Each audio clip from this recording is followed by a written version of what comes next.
भाई के बहुत जिद करने पर नीता बच्चों के साथ अपने मायके रवाना हो गई। प्रकाश जल्दी बुला लेना और हाँ बार बार फोन करके जल्दी आने को कहते रहना। नीता क्या हो गया है तुम्हें?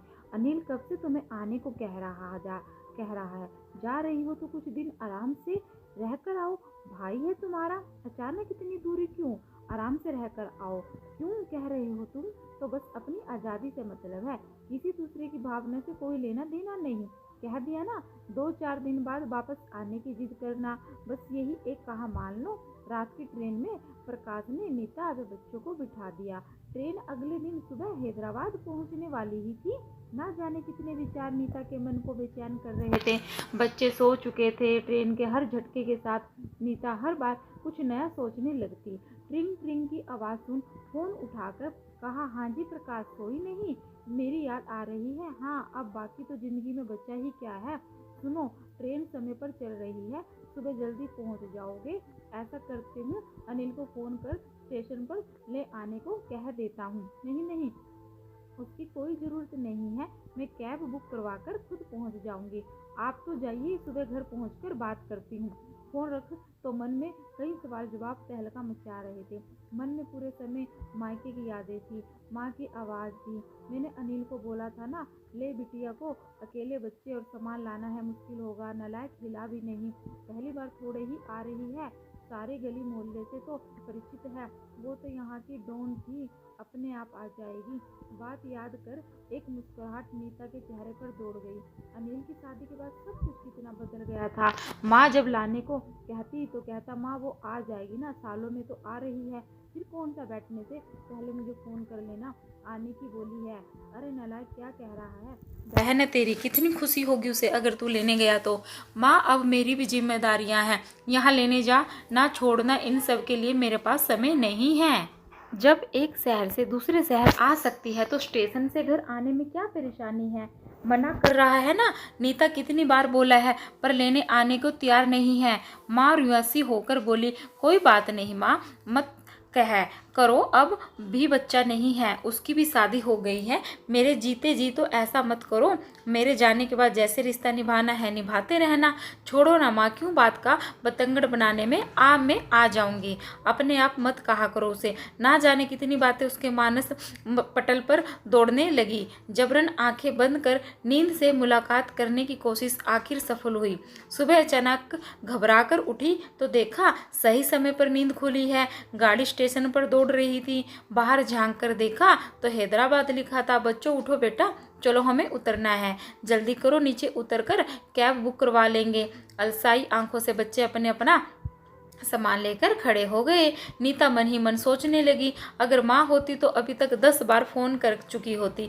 पता नहीं घर का माहौल कैसा होगा, जाते ही किससे सामना होगा, वह अपना सामान कौन से रूम में रखेगी और भी ना जाने क्या क्या। जैसे ही बच्चों को उतारा, अनिल ने कहा, पूरी कोशिश की तुझे माँ की कमी महसूस न हो। माँ बिन भी मायका होता है, भाई भाभी के साथ अपना तो में कोई कमी तो नहीं। कैसी बातें कर रही है। एक बात कहूँ, यह चिंता या फिक्र काश तू तो माँ के सामने की होती तो उनकी उम्र के 2-3 साल और बढ़ जाते।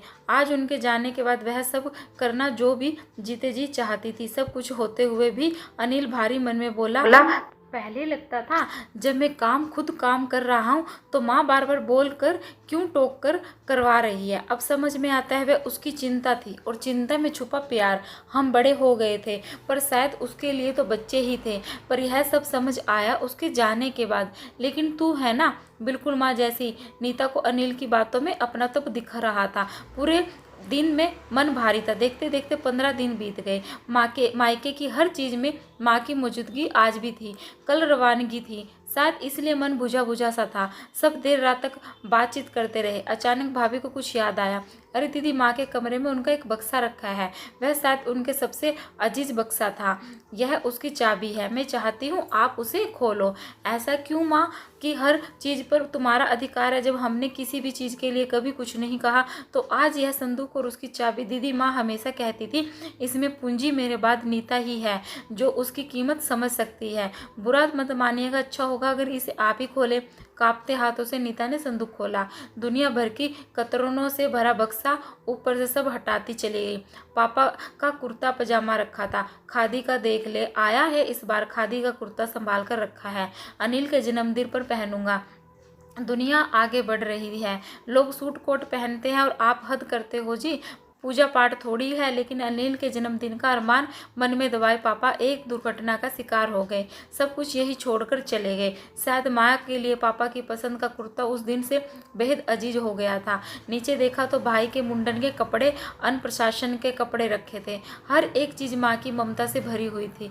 अचानक हाथ में 2 गुड़िया आ गई जो नीता कभी जिद करके लाई थी। नीता जिद की तो चाटा खाएगी, माँ दिला दो ना वह गुड़िया। दिमाग खराब है तेरा, इतनी महंगी गुड़िया, कुछ और ले लो बेटा। थोड़े दिन बाद उसकी तरफ झांकोगी भी नहीं। लेकिन नीता पर तो बड़ी सी गुड़िया का भूत सवार था। लाकर थोड़े दिन खेल, उसे पटक दिया और माँ ने उसे हमेशा यह कहकर संभाला, तेरी बेटी को दूंगी ऐसी यादें संदूक में कैद थी जो शायद एक माँ के लिए बहुत खास थी। भाभी क्या यह संदूक में? हाँ हाँ दीदी, इसकी कीमत आपसे ज़्यादा कोई नहीं समझ सकता। देर रात तक बात कर सब सो गए। नीता मध्यम रोशनी में दीवार पर लगी माँ की तस्वीर को देखती रही। कहाँ चली गई माँ? सब कुछ होते हुए भी तुम्हारी कमी है कोई पूरी नहीं कर सकता। माँ की आवाज़ मानो उसके कानों में आ रही है। नीता सारा सामान रख लिया है ना? यह देख, यह साड़ी तेरे लिए रखी थी, रख ले। माँ ये तुम्हें मामा ने दी थी, तुम्हें पहनना। नहीं मैं पहनूं या तू, एक ही बात है। मैं ये रंग कहाँ पहनती हूँ, उसी दिन तेरे लिए रख दी थी। यहाँ ले, ये अचार की शीशी भी रख ले। माँ भाभी क्या कहेगी? कोई कुछ नहीं कहेगा, यह मैंने चुपचाप तेरी पसंद की डालकर रख दी थी, रख ले बैग में। सुबह विदाई थी, चुपके से पर्स निकालकर एक रुमाल में लगी गांठ खोलने लगी और कुछ पैसे निकालकर बिटिया के हाथ में रख दिए। यह क्यों माँ? इतना कुछ तो दिया है। अरे मेरा आशीर्वाद है बेटा, अभी पापा होते तो बिना कहे कितना कुछ करते। चल जल्दी कर, कुछ खाए बिना घर से नहीं निकलने दूंगी। ससुराल में कुछ ऊंच नीच हो तो बात वहीं दबा देना, खुश रहना। और इतना कहकर मानना प्यारी भरी झप्पी दे दी। नीता सोती रह गई। क्या ट्रेन का टाइम हो गया? हाँ माँ कहकर जैसी आँख खोली, भाभी सामने खड़ी थी। मन में आया कह दूं, क्यों उठाया? भाभी माँ के सानिध्य में थी। फटाफट उठ तैयार हुई। भाभी ने नाश्ता करवा विदा किया। भाई भी पीछे खड़ा था। दीदी आती रहना, जल्दी जल्दी आना।